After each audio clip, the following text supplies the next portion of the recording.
Get your shit together, buddy. Come on. Testicles, 1, 2. Is this thing fucking on? Welcome.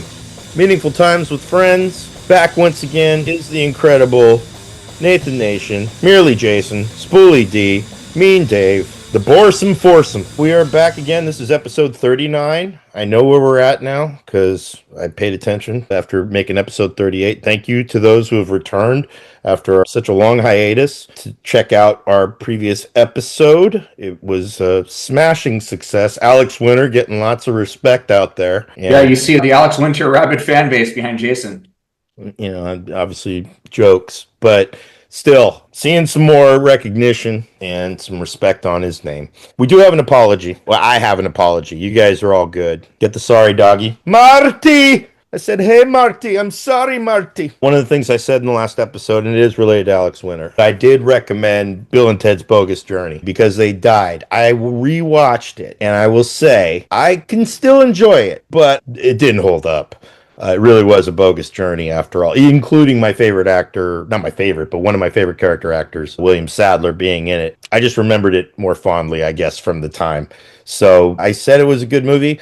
Taking that back. It is a bogus movie. Still enjoyed it. If you like your Bill and Ted, still a fun movie, but was just not as enjoyable as I thought it once was. I apologize for that. This is what accountability looks like. That being said, do you know who William Sadler is, Nathan? I do not. I explained it. Watch episode 38, motherfucker. I gave a whole little spiel on William Sadler. Doesn't fucking matter. It's not you who I'm apologizing exactly to. It's our audience. Apology accepted. Yeah, I know who William Sadler is. We covered this last time. Yeah, but the fucking buck naked and Die Hard. Yeah, yoga guy. Yeah. His ass did not appear, I don't think, in Bogus Journey either. His ass is involved in some jokes, and he does say that he has a finely toned ass. They do shove something up his butt at one point, but it's not shown. A lot of just ass-centric humor around William Sadler's character of death in Bogus Journey. Neither here nor there. So now we're going to move on to our first topic. I said this should be a topic based on our chat. There is a man who gets on a bus that I ride fairly regularly. He's a man with some disabilities mentally. This gentleman got on the bus another time recently. He was talking to the bus driver. I had my earbuds in, wasn't paying attention. And then he looks at me. I'm the only other guy on the bus. And he starts talking to me. And he's really loud, too. And I just heard something. I turned my earbuds off. And I said, excuse me, what did you want to know? And he goes, the Beatles? The Beatles? The White Album? And I was like, yeah, okay, yeah, the White Album. All right. And he proceeds to list every song except for Helter Skelter. My guitar gently weeps. And I don't even know the rest of the songs, but he kept going on about the White Album. I'm like, yeah, it's a cool album, whatever. And then he would pause for a little bit, and I turned my headphones back on. And Ringo, and like he keeps going on about the Beatles and the White Album. Luckily, I was getting off at a stop sooner to transfer buses. And I mentioned it to the group. I'm like, God damn it, man. This man-child just would not fucking shut up about the Beatles' White Album. And in classic fashion of the chat, you guys started talking about the Beatles. And I was like, oh, dear God. Okay, never mind. Looks like we got a new topic to talk about. And that topic is the Fab Four. Ringo. Nobody starts with Ringo, right? So we're going to start with Ringo. Ringo, John, Paul, George, the fucking Beatles. I only bring it up as a topic because they are this iconic band. They've also become iconic in their own right as individuals. Spoolie D used a word that completely applies to my thoughts on my interest in the Beatles. Perfunctory. My interest is purely perfunctory of the Beatles. They've always been relevant, been whatever, and I don't fucking get it. I really don't. So I thought, let's talk about the Beatles. Let's start with somebody who knows probably the most, I would say, about the band. Let's go with Merely Jason. The Beatles are one of those bands where there's going to be a guy who's like, Beatles are overrated, right? And I'm sorry, but I really do believe the Beatles are correctly rated. They're very good. The first time I went to go buy a piece of music for myself, my parents took me to Gemco in Fremont. It's probably maybe 1983 or 84 or so, I think. And I had planned on buying a Beatles album. That was my whole thing. I was going to get a record by the Beatles. I didn't know which one. I just knew I wanted a Beatles record. And then when I got there, I kind of like thought, well, maybe I'll get Eddie Grant. because I really liked Electric Avenue. But I ended up walking away with an AC/DC album, Highway to Hell. That was my first record I ever bought. But it was almost a Beatles record. I think the one I've listened to the most out of all of them is Sgt. Pepper's, because that was the one that my parents had a copy of. And so I listened to that a lot. I've heard everything else, of course, over the years. Regarding the White Album, hey, look at that. It is one of them.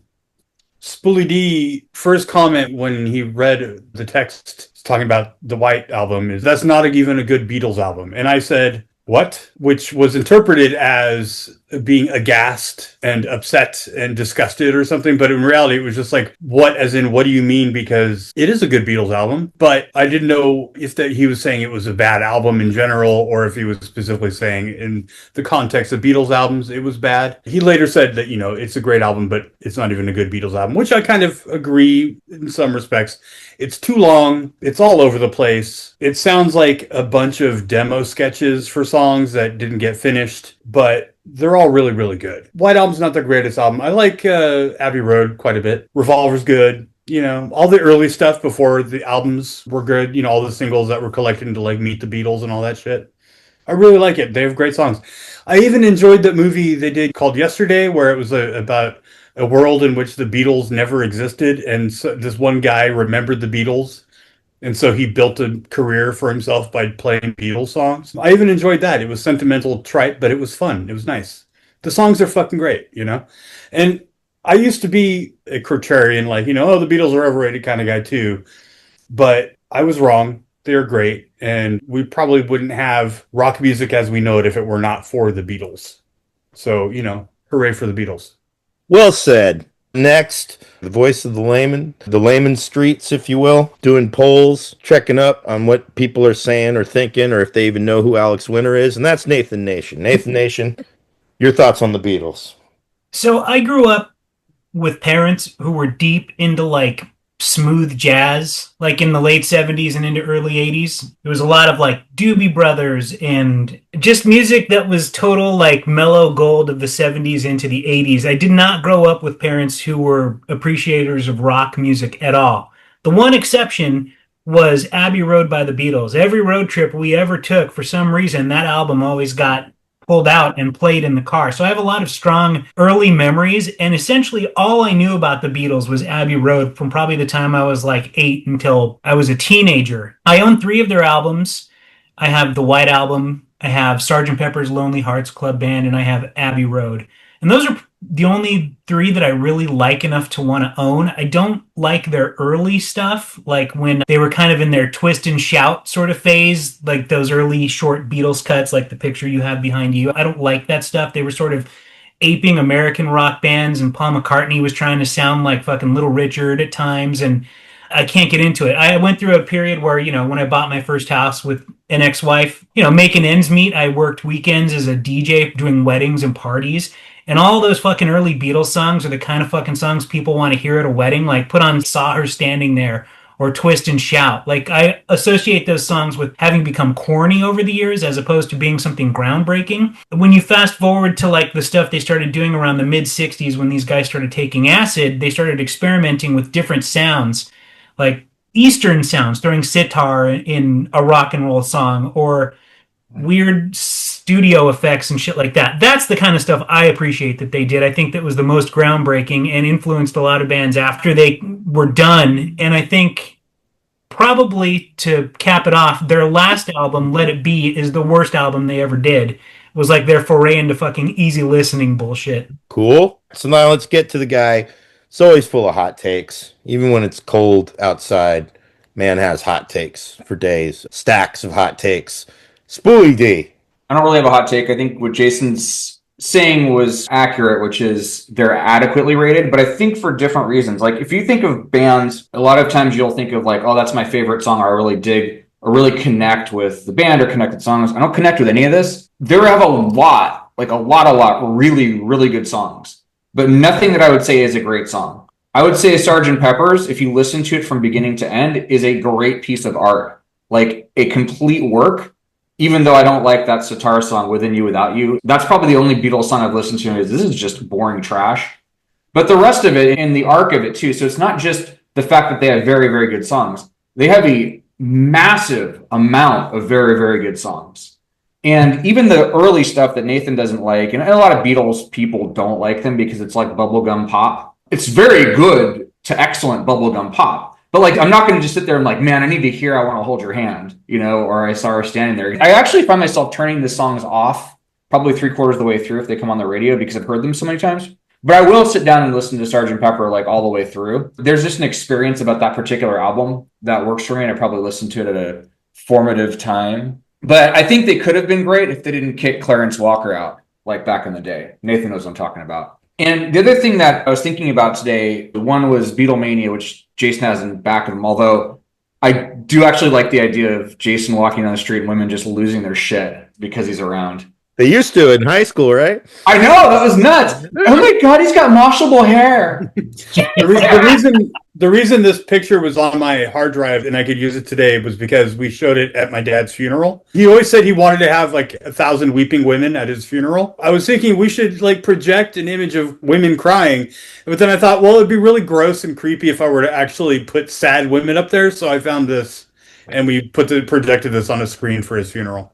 Bummer. If he was still alive, I would have just told him to take off his shirt in public. That is some beautiful John Wrinkle information right there. Absolutely. So the Beatlemania thing is actually kind of scary. Like, I'd forgotten about it. Like, the actual reaction of people like screaming uncontrollably and crying, like these people like grew up and like made more people, and these people vote, and that's just fucking scary to me. Like, people scare the shit out of me. You know, people do that with Michael Jackson too. They would just like break down and lose their fucking minds. It's like terrifying human behavior and very unique. Like, you don't see this, you know, for Mumford and Sons or shit like that, or even Madonna or fucking Lionel Richie. But for some reason, like this and Michael Jackson, like had like a weird, like fucking short circuit in their emotion in their brain. So the whole thing about them having a bunch of really good songs, but nothing great song wise, it kind of extends to their solo careers, which you kind of touched on in the chat, Dave. I would actually argue that Wings is fairly unlistenable. George Harrison's solo stuff was like good. John Lennon's was good. Julian Lennon's was good, I guess. Julian Lennon isn't a Beatle. Well, he spawned of the Beatles, right? John Lennon did too. They're not Beatles. We're talking about the Beatles, not their offspring. You can strike. I have preemptive apology for next time. I'm sorry for bringing up Julian Lennon and Yoko Ono, who I did not bring up, and I will not bring up "Kiss Me Love" or "Double Fantasy" because she's not a Beatle. And anyways, the thing that did come up was the Traveling Wilburys. And now a long diatribe tangent from Spoolie D about the Traveling Wilburys. Because I was thinking of like Ringo Starr and the All-Star Band. Then I started thinking of the Traveling Wilburys. Like, talk about a fucking supergroup that nobody needed. It is a weird ass supergroup too. If you think about it, it's George Harrison who pretty much carried like the whole band. Tom Petty, Bob Dylan, and Jeff Lynne from fucking Electric Light Orchestra or whatever, and then fucking Roy Orbison. Like, what the fuck is that?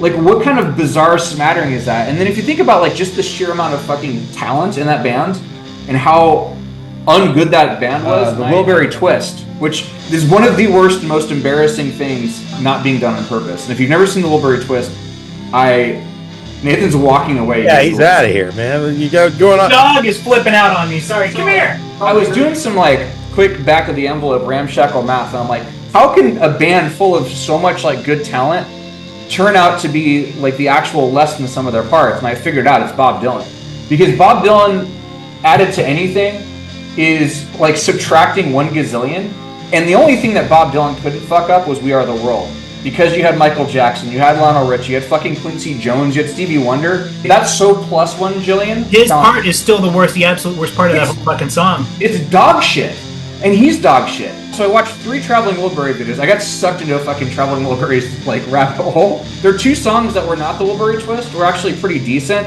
He just sits there like a fucking ugly mook, playing the guitar, like the 5th guy playing the same fucking guitar thing. Doesn't say a fucking word, because you have Tom Petty, which is basically if Bob Dylan actually had talent. And then the Wilbury Twist, which he could have jumped in on. I'm like, okay, finally, nothing.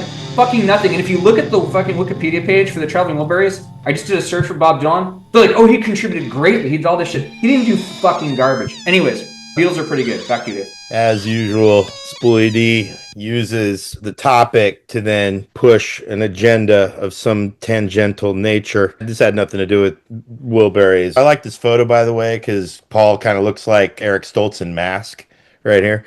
Um, but my first impression of Beatles were like, these are lovey-dovey songs that my parents went on dates for, whatever. It was nothing I was interested in. Not even during my childish years of listening to pop music in elementary school. And these guys, they are the epitome of like, your rock and roll pop music. Contemporaries were like Rolling Stones. They were bands that listened to a lot of R&B. They're from England.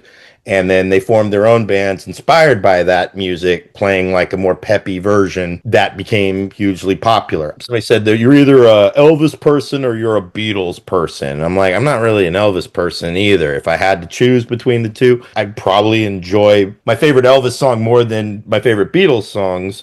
But I enjoy more songs that I've heard from the Beatles. The albums mentioned, the two that I have that I will listen to occasionally, not often, Sgt. Pepper's and the White Album.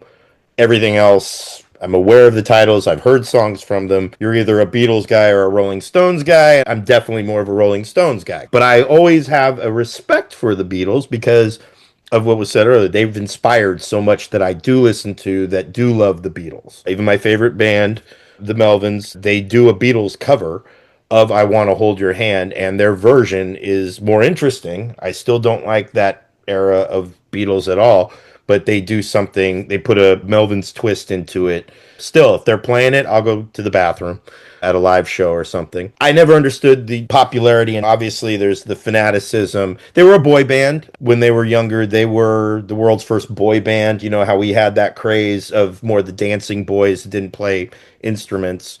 These guys actually played instruments. They were a talented boy band, but the girls were all screaming about them because they all thought they were dreamy and shit, and they all had their favorite, and they go nuts or whatever. And I think people did go nuts over Madonna at one point in her career. That was more during like a heyday. Definitely not today.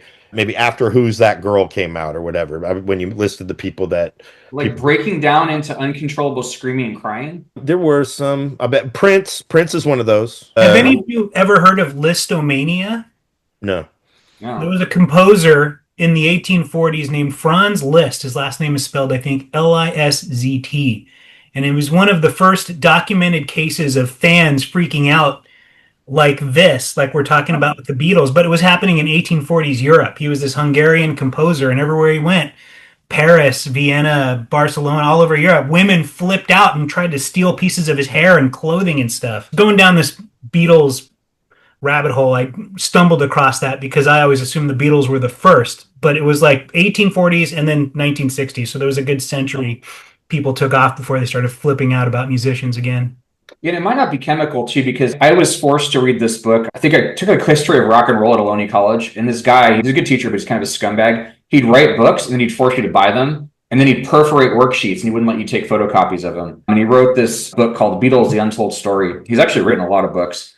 And it's all about their early days in Hamburg, where they're basically just a blues, like an R&B cover band. And they just like hung out in Hamburg, Germany, and just got tight as a band. And that's where Pete Best met that chick Astrid and left the band, etc. Like, it's that whole story. It's actually a pretty good book. But yeah, it wasn't just them chemically. It was something else that triggered that reaction. And it's really disturbing. I'll go back and check the Prince stuff and the Madonna stuff. You can be comparative with them, but I'm pretty sure people were going nuts over a lot of that shit in like 80s and into the 90s. It's like the sports riot type of shit where people's eyes roll back in their head and they just cease to be themselves anymore. I think people wanted to over like a band like Nirvana, but then their whole shtick was like, hey man, relax. Like, yeah, you're a poser if you're too into this kind of thing. You can't do that.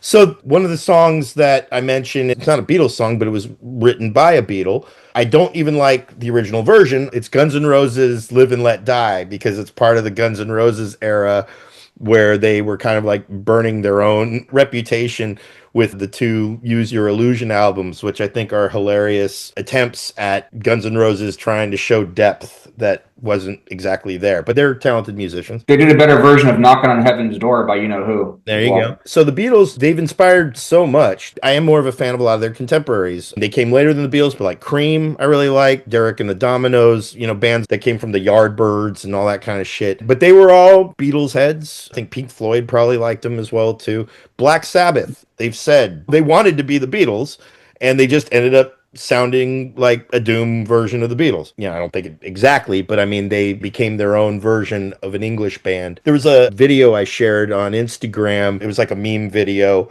of what the Beatles sounded like to parents back in the day, and they played like some death metal while the Beatles were playing. That's what it sounded like to parents. When people heard rock and roll back then, it was always like this kind of period of escalation, but they were at this kind of apex. Not only were they rock and roll that was, seemed dangerous to parents, they were these pretty boys, talented guys, including Ringo. I do say Ringo's talented. I can't be sitting there saying, oh, they suck. I don't even say they're overrated. That's something I would probably say when I was younger or whatever. I like their jams when they're yelling more. That's basically it. The sounds that they make that sound almost like a little more like almost punk rock-ish. Helter Skelter, I never even listened to until I heard Motley Crue's version. And we even did a cover of it, only having heard Motley Crue's version in my old band Snowy Plover. We did a very doomy version that I wish we recorded in it because it sounded really cool. But when I heard the original version, I actually really liked the original version of Helter Skelter. Was it enough to like make me want to try to find a tribe of women and douse them full of acid and try to get them to do my bidding and murder? Probably not. I don't think it's that good a song. The other band, too, that's a contemporary of theirs, kind of, but with a whole different aspect is the Beach Boys. And they've been a lot more heralded in retrospect because we grew up during the last iteration of the Beach Boys was like some corny Fairgrounds version. But people go back to those early Beach Boys albums. My nephew's into it. He's into the Beatles as well. He likes old rock and roll and such. And then the overwhelming weight and importance of these guys to where a woman's been demonized, Yoko, over the breakup, them trying to attribute that. There's a great video, too, by video essayist Lindsay Ellis. She's also an author. Followed her for years. She wrote a great YouTube video essay, whatever, broke it all down about how Yoko became this icon of blaming women for something that really she didn't have that much of a role in what broke them up. They were all going in different directions anyway. As far as solo people, I did like John Lennon's solo stuff for a minute. I mean, I still kind of do. That song, I Found Out, I really like that song. I also have a collection of their earliest jams that are a lot of the flowery, hold in your hand shit. Don't really get into it that much. And I had to hear them a lot in the early 2000s because some of the guys that I used to play in bands with in the late 90s, guys from the band The Cliftons and from Tonopah, they actually had a Beatles cover band that was quite popular in the local area, and they played a lot of shows, got paid plenty. They loved the Beatles, and that's when I was just sort of like, all right, I can't abide by this. How do you feel about the Monkees? Glad you brought that up. I actually really like the Monkees. Yeah, I think a lot of people our age, the Monkees were in reruns 20 years after that show came out. So we'd come home from school and there'd be Monkees reruns on. And people our age, especially when we were kids, we probably didn't realize they were a fake ass band just made for TV that like capitalized on the Beatles' success. I mean, I like the Monkees almost more than I like the Beatles. I hate to say that, but it's kind of true. Wouldn't even care about whether they were real or not. They were funny. The show was funny. Their show was alongside the Brady Bunch, which we watched, it would be on KBHK 44. Didn't you meet Mickey Dolenz at the Not really me. I sold them corn dogs. I've mentioned it on the show. I sold Mickey Dolenz a couple corn dogs and a couple Cokes, and I forgot his name when I would say so much starstruck, but he was at Alameda County Fair as some celebration of rock and roll, and it was after their return hit. I forget the name of that song. It was him, Peter Tork, Davy Jones, no Michael Nesmith. He was like, I am not going to do that. I'm on to bigger things. That was like late 80s that was a hit. So this was 1990, I want to say, when I was working summer at the corn dog stand, and this guy looked familiar. I was getting him his corn dogs and Coke, and I'm like, you're a monkey. You're a monkey. And he just smiled at me, and I was just like, oh, I got to calm down. I don't want to out him in front of everybody. So he got his shit and he left, and then the manager was like, why did you call that guy a monkey? And I said, no, he's one of the monkeys. And I knew his name because he was kind of my favorite one. He was the funniest one. Well, him and Peter Tork. But I was like, that's Mickey Dolenz. He's one of the monkeys. He's doing a show over there. And he was like, oh, I just thought you were calling him a monkey. I'm like, no. I mean, I did, but merely Jason, been quiet over there. Any rebuttals to anything you heard? Oh, I would like to say, if you have any interest at all in the monkeys, you should see their film called Head.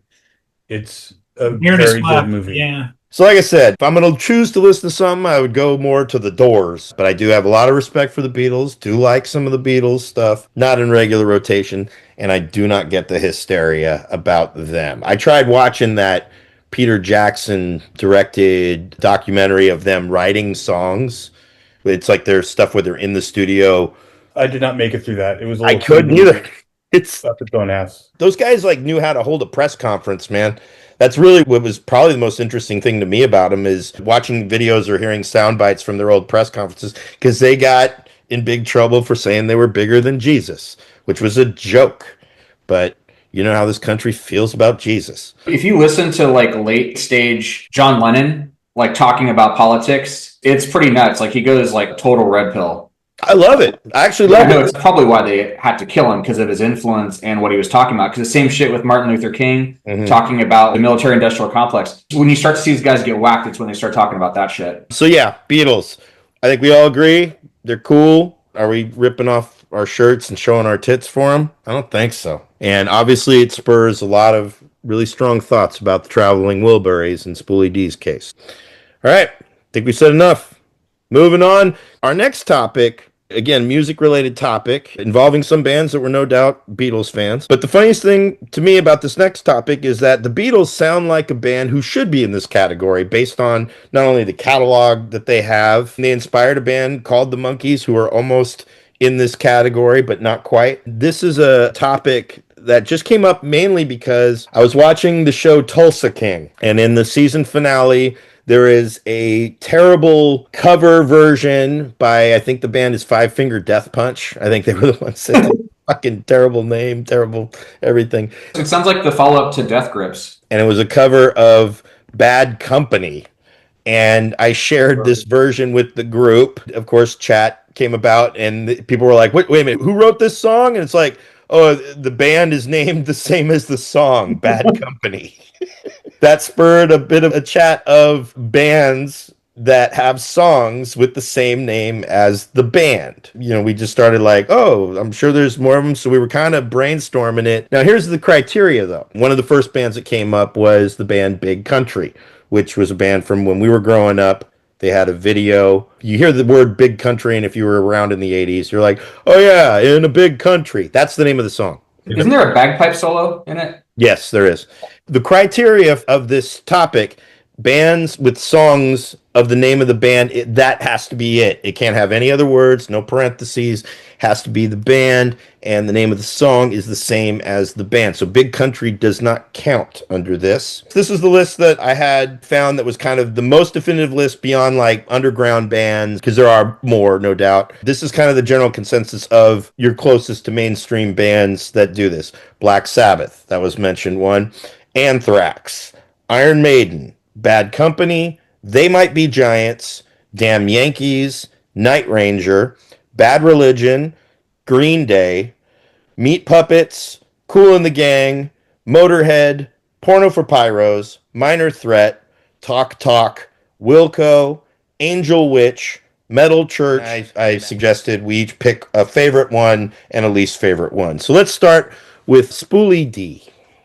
Yeah, it's kind of a ballsy move, right? To name a song after your band. Like an album's one thing, right? Because that's pretty common, is self-titled albums. But that's like a whole body of work that you can say, this is what I represent. But like one song, it tells me like, this is what I represent. There is nothing more fucking Damn Yankees than the song Damn Yankees. It's another, speaking of supergroups that nobody asked for, like the guy from Night Ranger, the guy from Styx, and the Ted Nugent. It's a really bizarre supergroup. But that song is like everything you ever wanted to know about what Damn Yankees represented. Epic guitar, pointlessly epic like vocals and epic choruses. The whole thing's just like epic for no reason, like kind of in a John Tesh way, but completely opposite kind of music. So I think that nailed it. Also, Village People have a song called Village People, which does convey the Village People. Like they do a great job with that. And the other side of the coin would be like They Might Be Giants, which you mentioned. It's one of the shittiest songs in their catalog.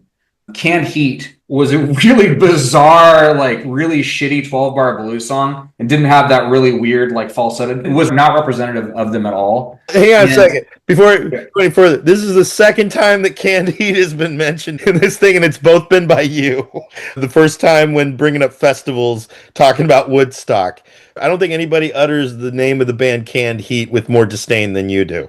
So, Canned Heat, so.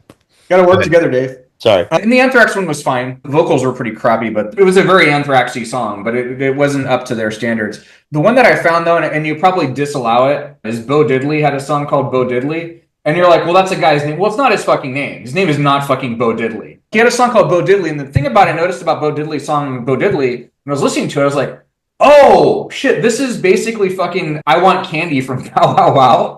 They basically stole that entire song and made it shittier. Like a shitty song and fucking shitty band and that shitty fucking haircut on that chick. I think the Bow Wow Wow version is a cover of an earlier song. Well, whatever that song was a takeoff on Bo Diddley's Bo Diddley, because I doubt he would have covered something else and named it Bo Diddley.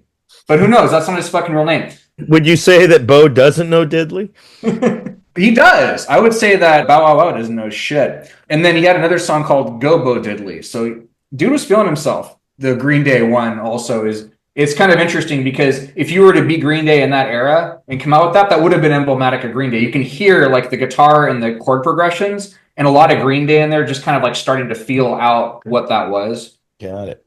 Also, Matt, I didn't hear any Tin Machine. I haven't heard that one. Or Blue Oyster Cult, I looked up. They didn't have one either. So this is not a completely accurate background. Don't hold this to gospel. But I do find it funny that Damn Yankees had a member of another band that did this very same thing with Night Ranger. We should see what other bands Jack Blades was in and see if he did the same thing there too. He wasn't in Great White, was he?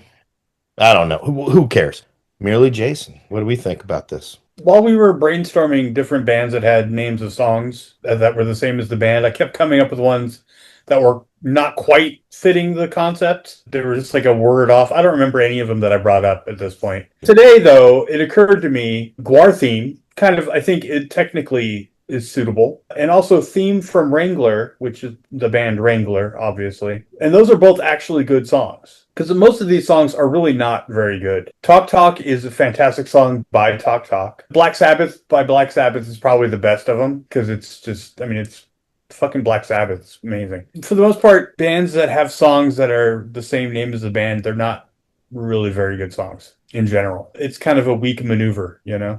What I do like is a band that has a song and then changes their name to be the name of the song on the like later on. I think in some of these cases, in many of these cases actually, the song came first and then the band name. Nathan Nation, what do you got? Yeah, I was trying to think of the word you used in chat today. I think unremarkable was the word you used. I think that's pretty fair when it comes to just about all of these songs. I wanted to like the Motorhead one just because it was Motorhead. It was dull. I couldn't get into it. The same with, I like Black Sabbath, but that song in particular, not my favorite Black Sabbath song. It's not bad, but not the best of these. Probably not. I'm always good with stuff I don't like, you know me. So I liked the Green Day one the least just because I don't like Green Day. They just represent punk at a time when I thought what it evolved into was pretty lame, and I never dug their sound in general. So it's too bad we disqualified In a Big Country by Big Country, because that would have been my favorite of all of them. I think it's the strongest song, but I think Talk Talk, you know, since we reevaluated, is probably my favorite. That video is goofy as hell, and it's just so funny. Like I was saying in chat, the further we get away from the 80s, the goofier it looks to me, because it just looks old now, and that dude's hair and just the whole thing is so deeply 80s that it's hilarious, but the song itself is great. We may need to circle back to that Talk Talk song for a song selection of here just from that video alone. There was a lot there to yeah, we can break that one down. But yeah, Jason, I don't know if you stated a favorite and least favorite. Yeah, I said Black Sabbath is probably the best of them. Oh, gotcha. And Talk Talk as well. Least favorite would be, well, Damn Yankees. I hated them to death. Green Day, anything by Green Day can die in a fire. Yeah, I don't know. Yeah, 100%.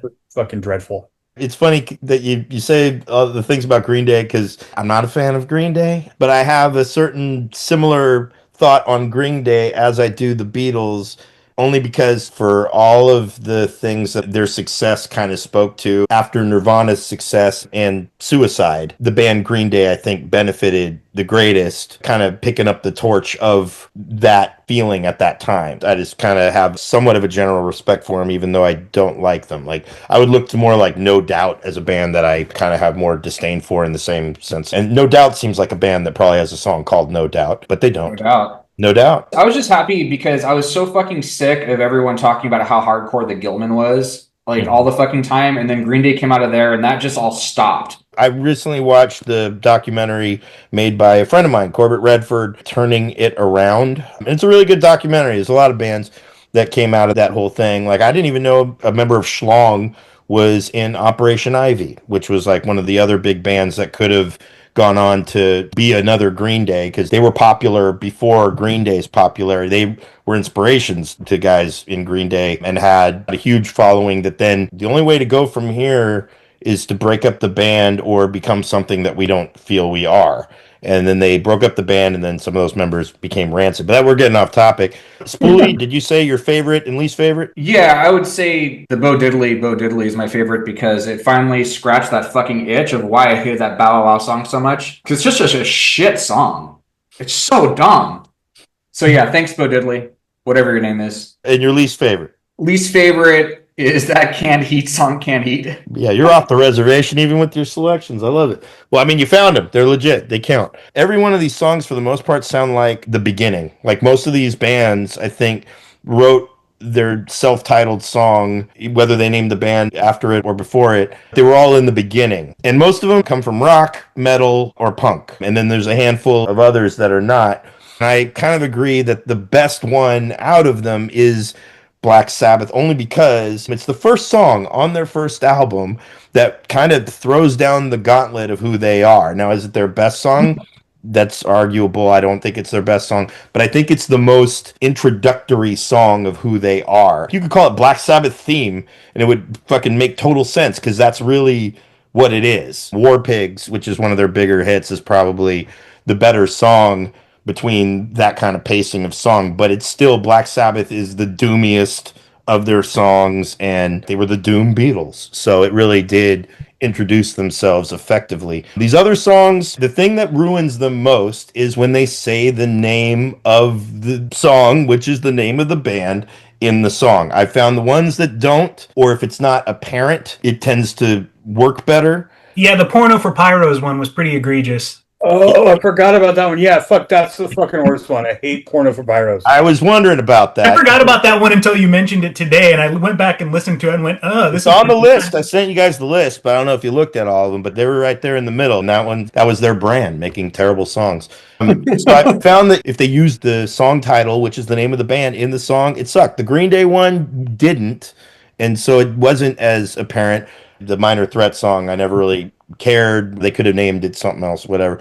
The one I would say is my favorite is Kool and the Gang, because there's no lyrics in it. It is just an instrumental. It doesn't say Kool and the Gang theme. It's just Kool and the Gang, and that's literally what it is. Kool and the Gang jamming, no lyrics. Kool and the Gang are fucking great. It was a good, cool jam. It was Kool and the Gang. They just have some people going, woo! You know, like it's the party of Kool and the Gang. And then my least favorite, which wasn't mentioned here, I don't think any of you checked it out, was Wilco. I watched the documentary about them. I had friends that were big fans of theirs. That's a band I'm surprised hasn't been on your radar to be trashed in this group, really, unless you like them. I don't know. But from the name of that band to their songs, I mean, that's like the band that thinks of themselves as a modern Beatles that are not. They suck. I've tried listening to some of their songs and watched their documentary about their musicianship, and it just, like, they sound just like dudes in their studio room and just the most boring guys. And they wrote the most boring of these songs. What reason would you have the name Wilco in a song as a chorus lyric?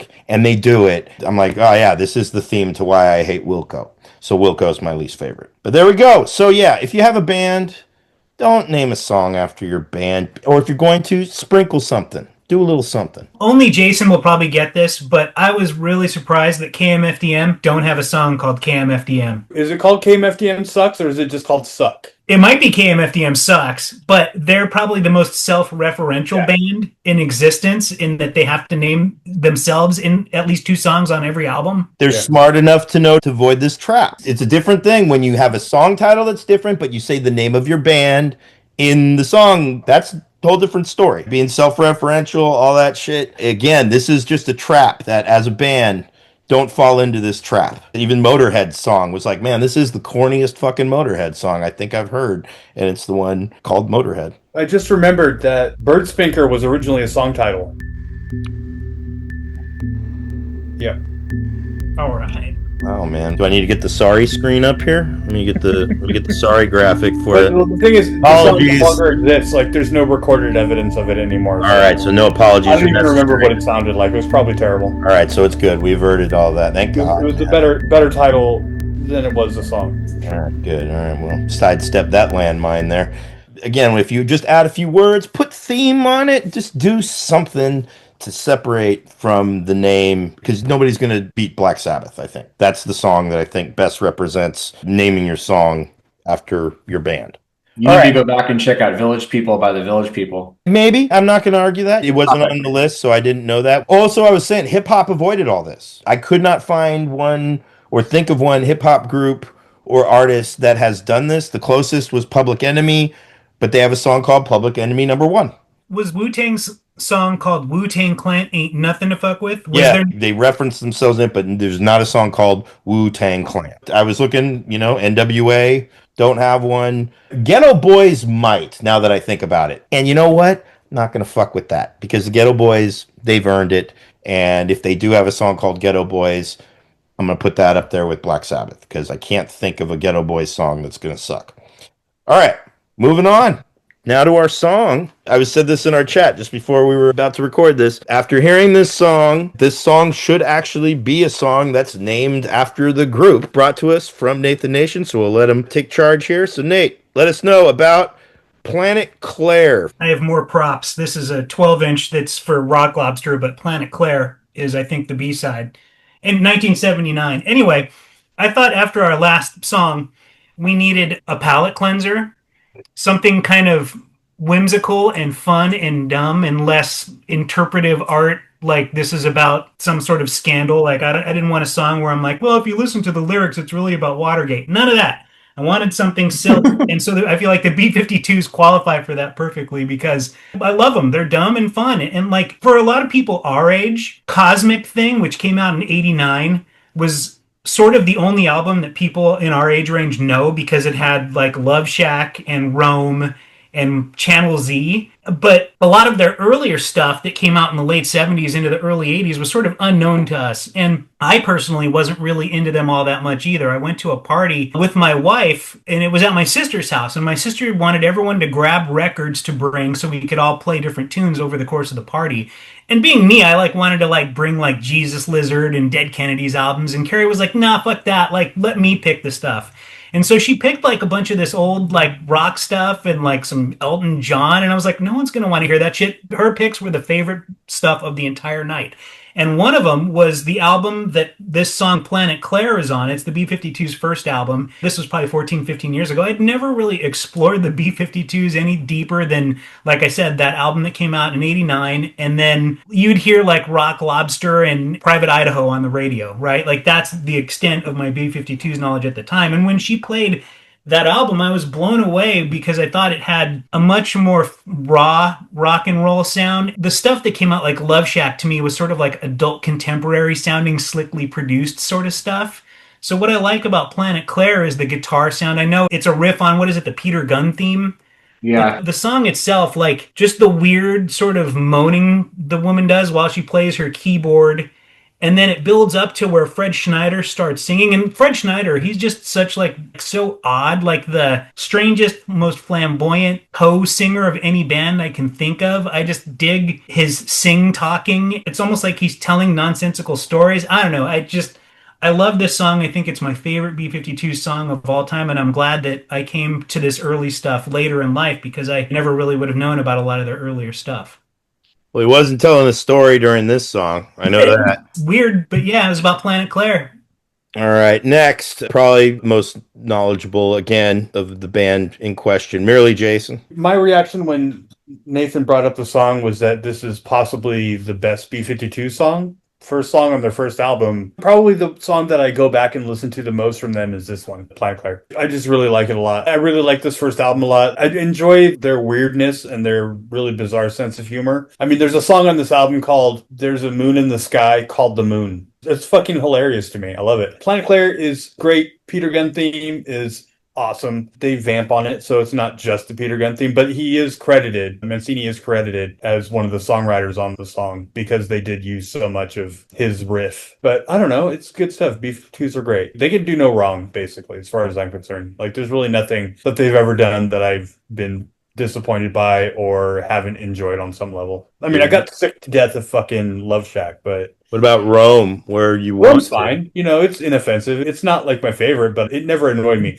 Love Shack annoys me now just because it was so pervasive. It's really insane how overplayed that song ended up being. That's another one of those songs that I played at weddings that just made me want to puke every time I fucking played it. Ugh. I do want to circle back to Nate wanting to bring Jesus Lizard and Dead Kennedys to a party. Next time, without Carrie knowing, you don't have any albums, but you should find one of Oxbow just as an experiment. Play that at a party because I always love seeing people's reactions to Eugene Robinson's vocals and their very odd riffings. Which Elton John did she grab? I don't remember. Old 70s Elton John. Not the good one because it doesn't exist. No, man. Look at this My motherfucker. Yellow Brick Road is a great album. Fuck off. Fuck Elton. I'm not a fan, but I'm not a hater either. I got a live album that's pretty dope too. So yeah. All right, we got that. Spoolie D. I love the B-52s. They're amazing. The thing about the B-52s that's remarkable, first of all, there's nothing fucking like it. You could take all the stupid hair and all that stuff out, and it's still the weirdest shit imaginable. The music's really cool, and then the two female vocalists are amazing. Like Kate Pearson is just an other level vocalist, but the harmony between the two of them, it makes a sound that doesn't exist in music. And then you cut it with whatever the fuck Fred Schneider is, and it is just this like perfect sound to me. Like I absolutely love it. This song, not my favorite for obvious reasons, just because it's just like it takes 2 minutes and 30 seconds to get into the actual song. Once it gets into it, it's good. I love all of their albums. Rome is probably my least favorite. And if you notice, there's a conspicuous lack of Fred Schneider. You take that element out of it, and it's not quite as good. Rome doesn't sound like anything else they've done. And they've done some weird shit. Like if you listen to Wig. Yeah. It's just What's that on your head? A wig. Great lyrics, man. Yeah, no, the lyrics are amazing. Even this song, like on Planet Claire, no one has a head. Like I'm down with that. So it's just everything is strange, but it's not gratuitously strange. It's like strange, but it's like talented strange. Like those two female vocalists are legit, like fucking other level vocalists. This one seemed like an incomplete B-52 song, or it could be two different songs. And the other thing that bummed me out about it was that it doesn't take advantage of the female vocals. Like that's kind of the magic to me of it, is kind of like the surf adjacent guitar, the harmonization and the strong leads alternating with the harmony, and then Fred Schneider cutting in. That to me is like the magic of B-52s. And this one didn't have that. So it's kind of like down on my list, but I love the B-52s. Got it. Yes. So as you can see, these are three people that are enthusiastic about the B-52s. Some the entire time. This is another band where I don't have nearly the I don't get it over the B-52s, because what Jason said earlier about the Beatles, I think the B-52s get exactly what they are supposed to get. And if anything, a little bit more, because I think I first heard them through their hits when we were in junior high. Rome and Love Shack, and they had some other songs. They would be in rotation along with bands that were very self-serious at the time, such as REM and just some other Live 105 stuff. And then here comes this band that I'm like, what the fuck is this, man? They're all look like they're dressed up at the Goodwill shop, the wig shit, and they are having a good time. Like their songs definitely represent more of a positive, upbeat nature. This is a band that is kind of like the music version of Pee Wee Herman's popularity, kind of Weird Al, I guess, but John Waters movies, Kids in the Hall, things that I didn't really like gravitate to nor got right away. And nor would I say that I really get it now. I'm going to be my typical really gay Dave as usual. The first thing I noticed, I like the redhead. curvy, thick white woman back when everybody had to be skinny. And I was like, I like the redhead in the dress, regardless of the beehive hairdo or whatever. Fred Schneider, definitely his weirdness. That to me is that Pee Wee Herman factor, that goofy, kitschy kind of thing that I never quite understood before even their hits. I would see advertisements for their music in Thrasher magazine. So when I heard them, I'm like, skaters like this shit? The fuck? It really kind of would go over my head. Hearing this song, I can kind of dig it more. I said in the chat, and this is my first reaction, when I played it, I'm sitting there, it's like, fucking 2 minutes, 3 minutes. The fuck? Is this all the whole song? All right, I'll get to it later. And there's a video for it too that they just filmed. I don't know. It looked like they're at some fucking cliffside fucking restaurant or something just on the outskirts. And they're just like, hey, can we borrow some space and record a video here in the outdoors? And it's, fun and goofy. You get to see Fred Schneider do a weird fucking dance. It's very low maintenance, lo-fi video, and it works just to watch them perform this song. But where I have an issue, this song was picked in direct response to Laurie Anderson's Oh Superman. And if there is ever a song that I've heard by the B-52s, this is the avant-garde Oh Superman of the B-52s fucking songs with a long fucking intro brought to us by a guy who complains about long fucking intros and avant-garde fucking shit that's like, song? Is it song? Oh, Superman's a fucking song. I've listened to it enough. It's more song than noise. I'm on that side now, all right? Especially after constructing the trailer for our previous episode and making our own version of Oh, Superman. Bloop, bloop. Oh, Superman. Bloop, bloop. Meaningful times with friends. This is a naked act of aggression. Who wants to listen to a metronome?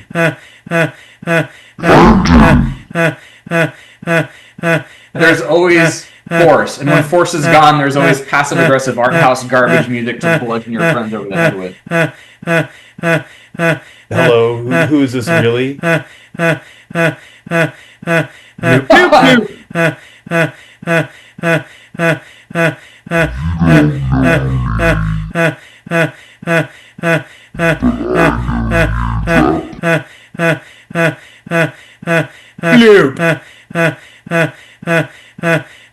It's 8 minutes of.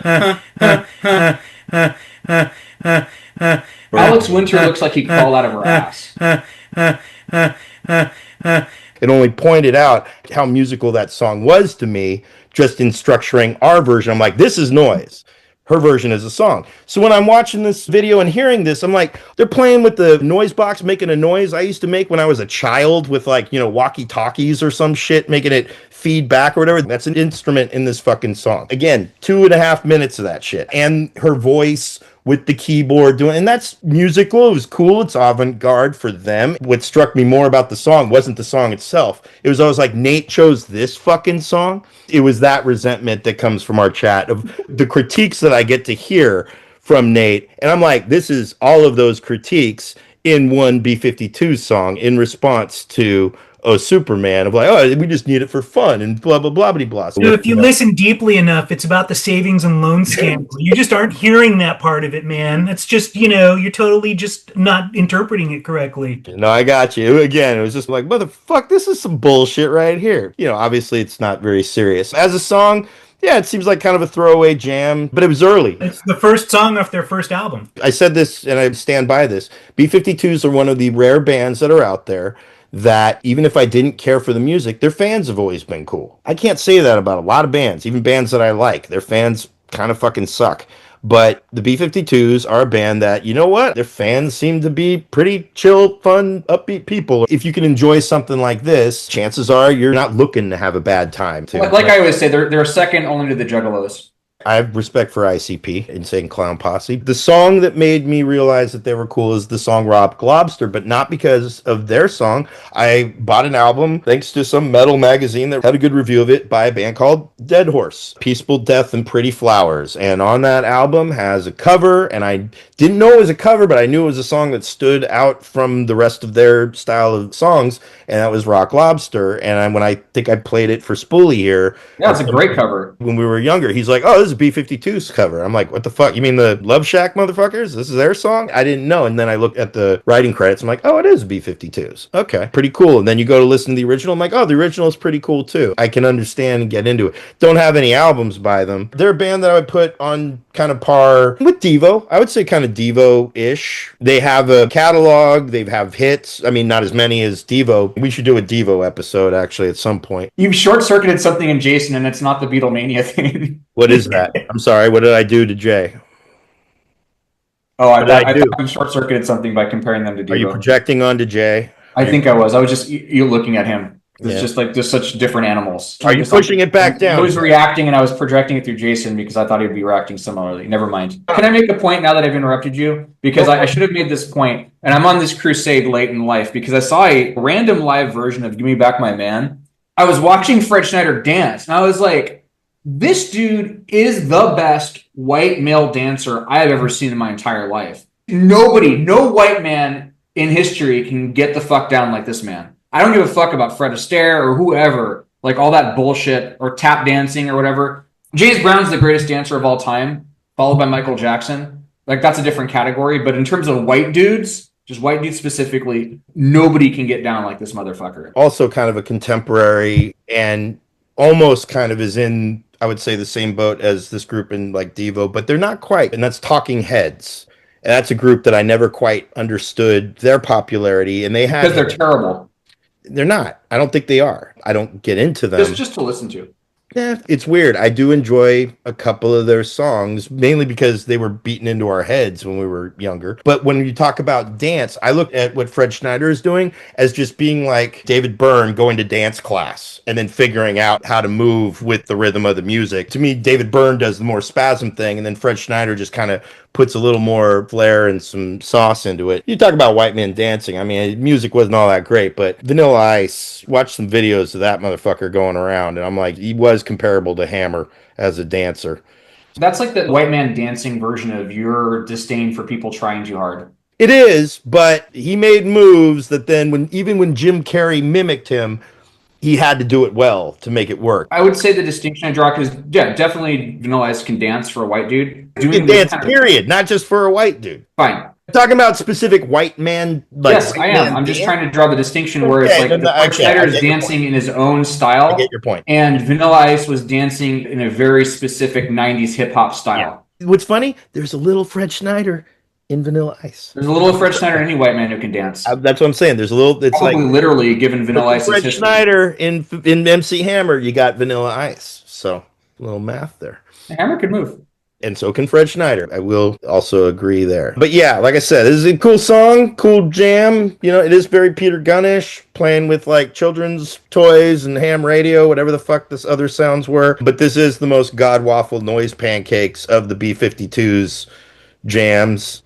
But this is on brand for Nate, because Nate sometimes will do that. He will be like, I don't want any of these hamburgers. Can I get a roast beef fucking sandwich? It's not that dissimilar. More my critique of past critiques in response to this selection. So, sorry, Nate. There, let me get your sorry doggy back up. Sorry, Nate. Sorry, Marty. But yeah, I think good chat, good selection, in spite of the hypocrisies. So, I'll own it. It's fine. All right, cool.